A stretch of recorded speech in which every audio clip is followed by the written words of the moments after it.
Hi, everyone. Good evening. I hope you guys are doing well today. Happy Saturday. Today was kind of another difficult day. Again, I'm aware that it's not going to be perfect, but the the point is seeking God and getting closer to Him, walking with Christ and learning as much as I can in the process. Um, and accepting everything that comes with it. That includes bad days. I'm going to have bad days, but it's a matter of keeping faith, um, and staying the course is really important. And just like with anything else, consistency is key, and you have to build a habit, and it takes being consistent and doing something every day in order for it to become a regular part of your life. So I'm not giving up. And as I stated yesterday, I wanted to do story time. I'm going to start reading the Bible. The only way for me to really, I think, not the only way, but one of the major ways for me to elevate in this journey on this path, I mean, is to do the work. And you have to read the word and understand the word in order to be able to live by the word. So that's where I'm starting. I'm starting right from scratch. So we're going to get right into it. We're in Genesis chapter 1, verse 1. This is the creation of the world. In the beginning, God created the heavens and the earth. The earth was without form and void, and darkness was over the face of the deep. And the Spirit of God was hovering over the face of the waters. And God said, "Let there be light." And there was light. And God saw that the light was good. And God separated the light from the darkness.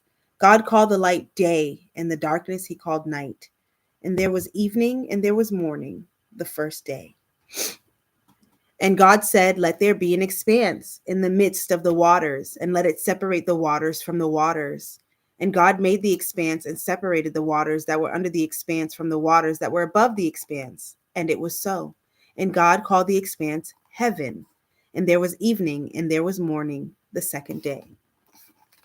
And God said, "Let the waters under the heavens be gathered together into one place, and let the dry land appear." And it was so. God called the dry land earth, and the waters that were gathered together he called seas. And God saw that it was good. And God said, "Let the earth sprout vegetation, plants yielding seed, and fruit trees bearing fruit, in which is their seed, each according to its kind on the earth." And it was so.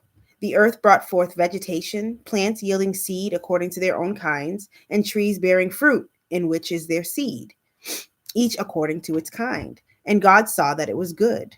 And there was evening and there was morning, the third day. And God said, "Let there be lights in the expanse of the heavens to separate the day from the night. And let them be for signs and for seasons and for days and years. And let them be lights in the expanse of the heavens to give light upon the earth." And it was so. And God made the two great lights, the greater light to rule the day, and the lesser light to rule the night, and the stars. And God set them in the expanse of the heavens to give light on the earth, to rule over the day and over the night, and to separate the light from the darkness. And God saw that it was good. And there was evening and there was morning, the fourth day. And God said, "Let the waters swarm with swarms of living creatures, and let birds fly above the earth across the expanse of the heavens." So God created the great sea creatures and every living creature that moves, with which the waters swarm, according to their kinds, and every winged bird according to its kind. And God saw that it was good. And God blessed them, saying, "Be fruitful and multiply, and fill the waters in the seas, and let birds multiply on the earth." And there was evening and there was morning, the fifth day. And God said, "Let the earth bring forth living creatures according to their kinds, livestock and creeping things, and beasts of the earth according to their kinds." And it was so. And God made the beasts of the earth according to their kinds, and the livestock according to their kinds, and everything that creeps on the ground according to its kind. And God saw that it was good. Then God said, "Let us make man in our image, after our likeness, and let them have dominion over the fish of the sea, and over the birds of the heavens, and over the livestock, and over all the earth, and over every creeping thing that creeps on the earth." So God created man in his own image. In the image of God, he created him. Male and female, he created them. And God blessed them. And God said to them, be fruitful and multiply, and fill the earth and subdue it, and have dominion over the fish of the sea, and over the birds of the heavens, and over every living thing that moves on the earth. And God said, behold, I have given you every plant yielding seed that is in the face of the earth, that is on the face of all the earth, and every tree with seed in its fruit. You shall have them for food. And to every beast of the earth, and to every bird of the heavens, and to everything that creeps on the earth, everything that has the breath of life, I have given every green plant for food. And it was so. And God saw everything that he had made, and behold, it was very good. And there was evening, and there was morning, the sixth day. All right, we're moving on to chapter 2 now. That was chapter 1. So he created all the heavens, the earth, and all the creatures, and Adam and Eve. This is the English Standard Version, so I feel like it's shortening things because I remember that being a little more detailed, especially the creation of woman. But maybe that'll come later. Again, I'm not an expert. I'm just starting from the beginning, so bear with me, y'all. So, chapter 2, the seventh day, God rests. Thus the heavens and the earth were finished, and all the host of them. And on the seventh day, God finished his work that he had done, and he rested on the seventh day from all his work that he had done. So God blessed the seventh day and made it holy, because on it God rested from all his work that he had done in creation. So that day is known as the Sabbath day. And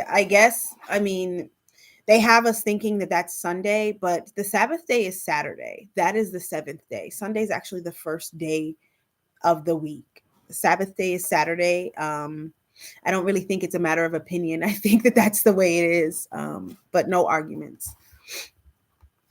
The creation of man and woman. Okay, here we go. Chapter 2, verse 4. These are the generations of the heavens and the earth, when they were created in the day that the Lord God made the earth and the heavens. When no bush of the field was yet in the land, and no small plant of the field had yet sprung up, for the Lord God had not caused it to rain on the land, and there was no man to work the ground. And a mist was going up from the land, and was watering the whole face of the ground. Then the Lord God formed the man of dust from the ground, and breathed into his nostrils the breath of life, and the man became a living creature. And the Lord God planted a garden in Eden in the east, and there he put the man who he had formed. And out of the ground the Lord God made to spring up every tree that is pleasant to the sight and good for food. The tree of life was in the midst of the garden, and the tree of knowledge of good and evil. A river flowed out of Eden to water the garden, and there it divided and became 4 rivers. The name of the first is the Pishon. It is the one that flowed around the whole land of Havilah, where there is gold. And the gold of that land is good. Bdellium and onyx stone are there. The name of the second river is the Gihon. It is the one that flowed around the whole land of Cush. And the name of the third river is the Tigris, which flows east of Assyria. And the fourth river is the Euphrates. The Lord God took the man and put him in the Garden of Eden to work it and keep it. And the Lord God commanded the man, saying, you may surely eat of every tree of the garden, but of the tree of the knowledge of good and evil you shall not eat. For in the day that you eat of it, you shall surely die. Then the Lord God said, it is not good that the man should be alone. I will make him a helper fit for him. Now out of the ground the Lord God had formed every beast of the field and every bird of the heavens, and brought them to the man to see what he would call them. And whatever the man called every living creature, that was its name.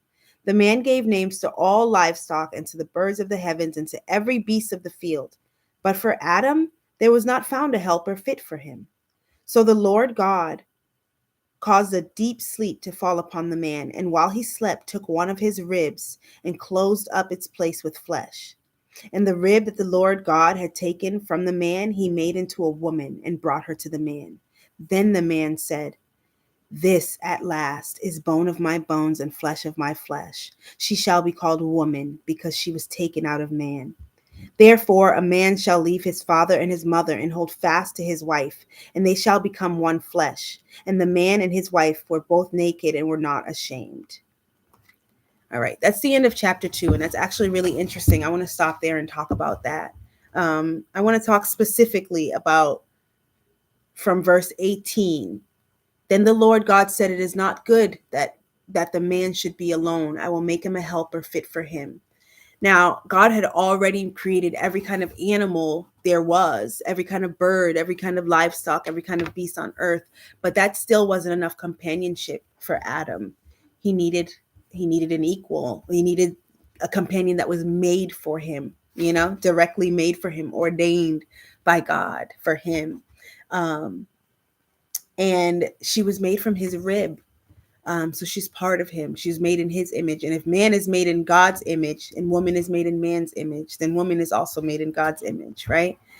Um, but as soon as Adam saw her, he said, "This at last is bone of my bones and flesh of my flesh. She shall be called woman because she was taken out of man." As soon as Adam saw her, he knew that she was part of him.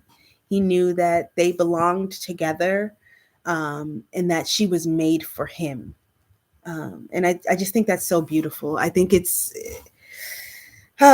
just when we really, really consider the weight of that, he looked upon her, he saw her once and knew that she was made for him and from him. She was part of him and that they belonged together. And verse 24, following that, therefore a man shall leave his father and his mother and hold fast to his wife, and they shall become one flesh. And that's the natural order of things. That is the way that it goes when children get married or people marry off. Traditionally, your daughter leaves your family and she becomes, well, the daughter typically does end up taking care of actually her birth parents. Traditionally, in many cultures, if not most, the daughter does end up staying to take care of the parents. Your son does leave and he becomes someone else's. He marries his wife and he cleaves to her and he becomes one with his wife. He's no longer answering to his parents. He's no longer their little boy. And it seems like that is the way that it should be, because once you leave your parents as a man and you become one with a woman and you cleave yourself to her, that is now your priority. She's your family, and any children you have with her, that is your family. You leave home, men leave home and they make their own home, their own family, their own nuclear and immediate family. I just think it's just really interesting. But I am actually going to stop there. I think the first 2 chapters are interesting enough, and it talks about the creation, and it gives us something to think about, especially thinking about Eve's creation and that she was made for Adam. And I keep thinking of the Money Long song. It keeps popping up in my head. It was really big last year, but the song "Made for Me." The song. Don't make me sing it. No, I'm not going to sing it. But yes, we'll stop there and we will pick back up tomorrow, because like I said, I am committed to this. I'm committed to learning the word. I'm committed to really taking it all in and being one with Christ. Because if we're being honest, before I can expect or want or be ready for a man to leave his family, leave his parents, and come cleave to me, right? And become one with me. I need to know what my role is as a woman and the role that I'm going to play as a wife, because it is probably one of the most important roles there is. Being someone's wife is, besides being someone's mother, I believe. So all of this isn't just lip service. I truly do want to live differently. I want to live in a better way. I want to know the things that I need to know. I don't want to be learning as things are happening, because that hasn't worked for me up to this point. It hasn't worked, trying to figure it out while you're in it. So I'm going to take some time now and try to figure it out before I get there. So hopefully whoever it is that's ordained for me or meant for me or made for me, when we finally get together, when we meet each other, or maybe we've already met, when we get back together, I want us to be ready for each other. I can't just expect for a man to have everything bringing to the table for me. I mean, I'm bringing the table. You hear me? I'm bringing the table. So yeah, we'll go from there. All right. Everyone have a good night.